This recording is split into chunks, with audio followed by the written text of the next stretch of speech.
Peak Performances devotes entire 2017-18 season to works by women innovators. Up next on Carpe Diem.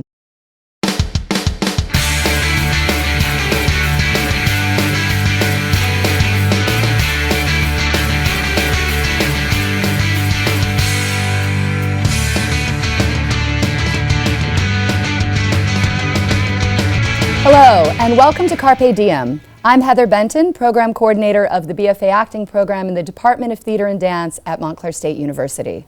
Joining us today is Jed Wheeler, Executive Director of Arts and Cultural Programming at Montclair State University and the impresario of Peak Performances, the renowned series at Montclair State University producing new stage productions and critical innovations in contemporary theater, dance, performance art, and music. Peak Performances is proud to announce that its 2017-18 season will consist entirely of new works by women. The season as a whole and the 9 premieres that comprise it make it a timely contribution to national and international conversations about women's agency. It's a very exciting and aptly timed season. Welcome, Jed. Glad to be here. So, in a recent press release, you said, and I'm going to quote you, "The temper of the times demands a statement. There is no excuse for the remarkably slow progress towards gender parity in the arts. I hear time and again that there is a glass ceiling in the arts. Devoting the entire Peak Performances season to the work of these exceptional artists is a continuation of our long-held commitment to shattering that ceiling." Can you speak a little bit about that quote and your thoughts about this season? Well, the quote itself, comes from a perspective of frustration. Frustration on a lot of different levels, social frustration, cultural frustration, and artistic frustration. Artistic in the sense that, in my view, and it's open to challenge, but challenge is what we do best. Indeed. Women are making the best work today. Women, the majority, let's be clear, let's speak very clear. Okay. There are more women than men. True. And making a season of women is actually not that hard. You just have to know that the best ideas that I'm encountering, the most innovative ideas, are by women. I'm not surprised to hear that, but I am one and I'm an artist. So can you talk a little bit about what your timeline is in choosing a season and when you sort of had this idea that you wanted to focus just on women? Well, I won't lie. The idea of focusing on women came sometime in the 15-16 time frame. Mm-hmm. I'm working 2 to 3 years in advance. And this is to underscore the point that I'm making, that to engineer or to program a season of all women is not that hard. In point of fact, I decided that it needed to be done. That I was having a conversation actually with several artists, one of whom is in the season this year, Stacy Klein, but other artists, women, about the issue of their reputations in this case it was theater, mm-hmm. And I'm not trying to put too much emphasis on the issue of gender, but boys rule. Boys rule theater. That's also true for music. Mm-hmm. It's also true, frankly, in dance. I mean, I can go through statistics nationally, internationally, about who's on top and who's not. One of the artists that I was speaking with, Anne Bogart of the City Company, who will be here in 2 years, by the way. That's, we were just talking about her sense of place. Mm-hmm. in our national theater conversation, mm-hmm. so to speak, and I detected a sense of regret. From Anne? From Anne. In what way? In the sense that as the conversation was unfolding, she revealed that yes, she's always had to go through the back door of the theater, metaphorically speaking. Yeah. Not the front door. My dear and most respected friend Robert Wilson, a comparable innovator, one of the great innovators of American theater, goes through the front door whenever he needs to. And so that was a bracing observation for me, provided by a luminary. In a later conversation, I was talking with Stacy Klein, who has her own theater company, Double Edge, and Stacy basically was saying, where am I in the bigger picture of theater in America? And I ventured, with some calculation, that it was because of her gender. Where are you as a woman, in this conversation? And so I began thinking, looking at what I was planning for the 17-18 season, I realized that without much shifting, and there was one gentleman I had to speak to, and I had to explain that this was not his season. His time did not come this year. And the ideas were so strong, and there were so many. I mean, there's a serendipitous, almost surreal quality to putting a season together. Right. I mean, it tells me what it wants to be. Right. It's its own thing. Yeah. It has its own energy. It has its own, and that's the nature of really creativity in our country. I mean, the artists are telling us what's going on. We may be believing that we're dictating. We're not. They're the ones that know the core values of our national soul, so to speak. And there it was, and I just looked and I saw Karen Coonrod was in place, and then a miracle happened, an absolute miracle. One of our important composers, Julie Wolfe, and a cellist, Maya Beiser, came to me with an idea, and they said, we want very much to create a work that references women who spin wool. And that just arrived. And that just arrived. And I said, going that way. So I don't actually feel that I'm imposing. And this is a really important point. That, despite the fact that we've got a banner that says, women innovators, the women are speaking. The women are directing this situation, So Maya, who's a cellist, and Julia Wolfe, a Pulitzer Prize-winning composer, say, we want to create a work that honors in American history, the women who spin wool. And I said, could you have come at a better time? Please, let's make this happen. We love this idea. And then, of course, I'm sitting back and thinking, what a wonderful metaphor. A cellist, a woman sitting with a large object, holding it, not unlike ladies who spin wool. Yeah. And and frankly, I almost cried with my luck. See, because what I do is about being lucky. And so that's sort of how it unravels, so to speak. Speaking of wool.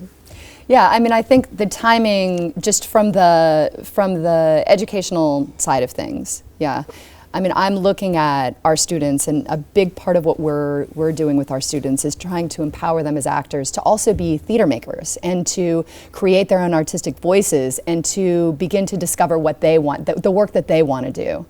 And I think first of all, that Peak even exists on this campus is such an amazing resource. It's like our students have access to world-renowned theater in film or in theater, in dance, in performance art. I mean, it's really, really exciting.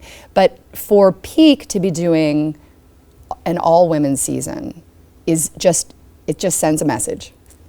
It does. Well, part of intended or not, it sends a message. Well, it's very much intended. I mean, one of the things that we do at Peak Performances Arts and Cultural Programming has an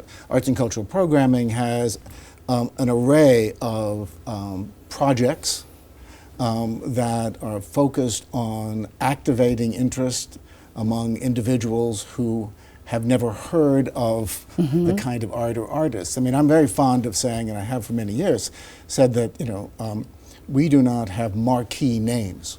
Right. We have marquee ideas. That's what we're focused on, ideas. And we're building or supporting artists in making new work, but we're also developing and nurturing audiences. They go together. And inspiring. Yeah. Inspiring. You can't do one without the other, And that's part of the thematic structure of this season. Great. Well, let's talk about some of the artists in the season. I know coming up pretty quickly, we've got Emma Dante. Emma Dante, you're introducing her to New York and New Jersey audiences. This is Emma Dante's first time she has ever been to the United States. Wow. She's from Sicily. She has her own company, which is based in Palermo. She is known in Europe and not known here. I mean, that sets up an equation right there. I mean, if you really want to understand what Montclair State University is doing for the arts in this country, take a look at the idea that there's an artist coming to this campus to perform a work created by a woman with 7 women in it on a subject that is basically about sorority, and no one has ever heard of this person. That's not done. It is just not done. The formulas that are used for programming throughout this country at other universities is a function of what's familiar. Yep. It may be you may not know everything, but the idea that somebody can come to the United States for the first time and perform a work, and let's be clear, it's in Italian. It's actually in Italian, a dialect, a Sicilian Italian dialect. So we've removed the possibility that anybody who speaks Italian is going to understand this. Now, am I killing the audience for this show? No. Absolutely not. But one aspect of this, and I'll talk a little bit about the show first, but one really interesting aspect is that the supertitles, that is, the translations that are projected during this work, were created by Montclair State University students. That's awesome.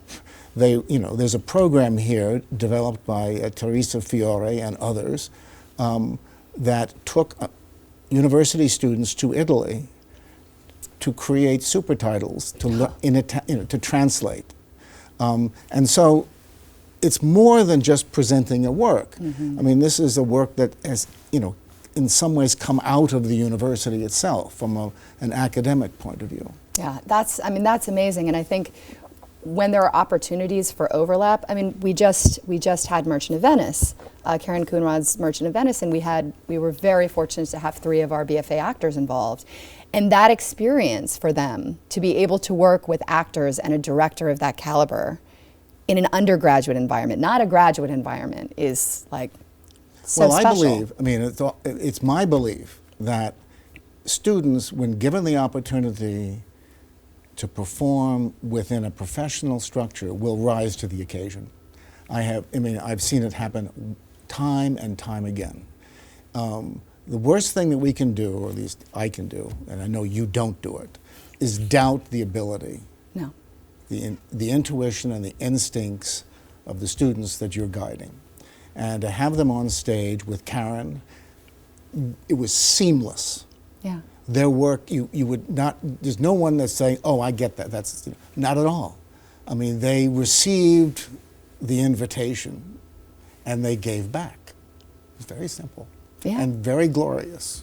It was great. It was great. And we are grateful for the opportunity. It was an amazing experience for them. Let's also talk about Camille Brown. So Camille Brown's next with Ink. Now, if I understand correctly, this is the last in a trilogy piece. Is It's that a correct? trilogy. Camille A. Brown A. Brown. is a choreographer, African American. She is also a musician. She is about to open a show on Broadway, Once Upon an Island. She's the choreographer of record for that production, which opens in December. Okay. This is a lady who is coming into her own. The work that she does cannot really be compared to other choreographers. She embodies the vernacular of her heritage, and she uses it both musically and physically to look into what it means to be African American in the United States, and with particular emphasis on the stereotypes with women and girls. And she herself, by the way, just parenthetically, she herself is a clarinetist. Wow. So I mean, what you will see on stage is a very physical, musical dance style, talking about issues of relationships, identity, talking about achievement and failing in achievement. It's emotional. It's uplifting. I'm thrilled that she's accepted our commission. We're co-commissioning this with the Kennedy Center in Washington, D.C. Oh, nice. And it's going to premiere in Washington and then come here. That's another example of who we are. Yeah, yeah. I didn't know about the co-production. That's exciting. Yeah. So next up in the season, you already talked a little bit about Stacy Klein and Double Edge. Double Edge has been on the bill in 2015, 14, 15, I believe. Well, maybe yeah. 14, 15. Yeah. And I know our students had a workshop with Double Edge that they are still talking about. Can you talk a little bit about Stacy Klein? Well, Stacy Klein and Double Edge and this production, I mean, all the work, both actually Emma Dante, Camille Brown, and Stacy Klein are all working with the subject of gender in one way or another. I mean, to go back to Emma Dante, you're talking about, we have 7 women, 7 girls on the stage dealing in a kind of surrealistic way with a tragedy within their lives. Jumping to Stacy Klein, Stacy's subject, among others, but the focus is Leonora Carrington. Now, Leonora Carrington, in shorthand terms, is a Frida Kahlo, visual artist, surrealist, and writer, who's based in Mexico. And Stacy is using Leonora's life and relationships that she had to tell a story about feminist release, feminism in Mexico, feminism, the obstacles of being a woman in the arts through Leonora Carrington. Leonora Carrington, by the way, is British, who gained her reputation and artistic abilities in Mexico. There's a very interesting situation. But what sets Stacy apart, and I think is something that all students should recognize, is that Stacy made her own bed. She created her own environment in which she could realize her own dreams. She went to Ashland, Massachusetts, 20 some odd years ago. She left New York City and she found a farm. And on that farm, she created a theater company called Double Edge. And in the 20 some odd years that she's been there with her collective, so that she's assembled. She has a school, she has a festival, she has a theater program. They are now a core economic engine of I hesitate to say deprived because it's not, but in an area that was economically challenged. And the theater company that she created is a vital aspect of the economy of that town now. That's fascinating. And you know, I think just hearing about that, that's something that I want my students to hear too, is that you can just go make your own work. And it may not be easy, but I mean, that is an incredibly inspiring story. Yeah. I mean, you can look at it the other way, is this is what Stacy had to do in a world that was not going to accept her.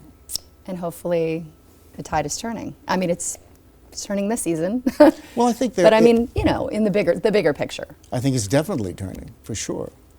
I mean, I think always the art world is where we respond to what's happening. And that's where I feel the truth can be expressed. Yeah, but I will always go back. If you want to look at the statistics, look at the numbers, whether it be the visual arts, whether it be opera, whether it be symphonies, the women are not being recognized. And this season, I mean, my point and our point in my office is that we're celebrating the women innovators of our time. And women are innovators of our time. We didn't impose that. They gave it to us. Well, in part because women had to do that. Somebody had to listen, however. That's true. That's true. Let's talk a little bit about spinning. You had already mentioned a little bit about Julie Wolfe. She's the genesis of that, yeah. Pulitzer Prize winner. There aren't a lot of women who have been Pulitzer Prize winners in recent years. Well, in the 75 years of the Pulitzer Prize in music, there have been 8 women. 8 women. In the last 8 years, actually, they've been 4. So you can look at it 2 ways. You can look at it, well, what happened all those other years? Where was that other 50% that didn't show up? Didn't show up on the awards, even the short list. You know, and you can also say that there's a recognition that's happening. And there are people that are making the right decisions about who's creating music. I mean, Du Yun was last year's Pulitzer Prize winner. 2 years ago, she came here and created a work for a resident string quartet, Shanghai. You know, I mean, everybody was going, who's that? Who's that? You know. Now they know. We did the same thing with Caroline Shaw, who won 4 years ago. She was here 5 years ago, creating a piece. So, you know. But, you know, Julia Wolfe won the Pulitzer Prize for a work that was presented and developed by the New York Philharmonic called Anthracite Songs, which was Julia's homage and recognition of her roots in eastern Pennsylvania and coal miners. So the piece that she's creating here, called Spinning, is in fact the other side of that conversation. You know, who sacrificed what in order to give us the culture, the economy that we have today? She's doing it musically with Maya Beiser and an extraordinary visual artist, projection designer, Laurie Olinder, who's worked with us before. This is not new. It's interesting to me, this idea of spinning and the way that we have moved away from making things with our hands. Right. And the cello and spinning and string and texture. I mean, I haven't seen the piece yet, I'm looking forward to it, but I can imagine the intersection of having projections and the sound quality and the use of hands and the image of spinning to be really provocative. Metaphor, I mean, throughout any project or any season, there are lots of metaphors at peak performances. Metaphor, ambiguity, extremely important. We, you know, I mean, to say that we're storytellers is true, but what we're trying to do, what we want artists to do for our audiences, is to let the audience know that they're the storytellers. They're telling the story to us. Well, I'm looking forward to the rest of the season. I have one last question. What do you do after this? Well, the good news is that there's no lack for what we can do next. It's important that we have a program called the Performing Arts Research Lab, which is essentially a 2-year residency program. and the pearl artist will be Faye Driscoll. Mm-hmm. And Faye works both as a theater artist and as a choreographer. She's primarily described as a choreographer, but the people that she works with, you'll discover, are theater artists. And she has developed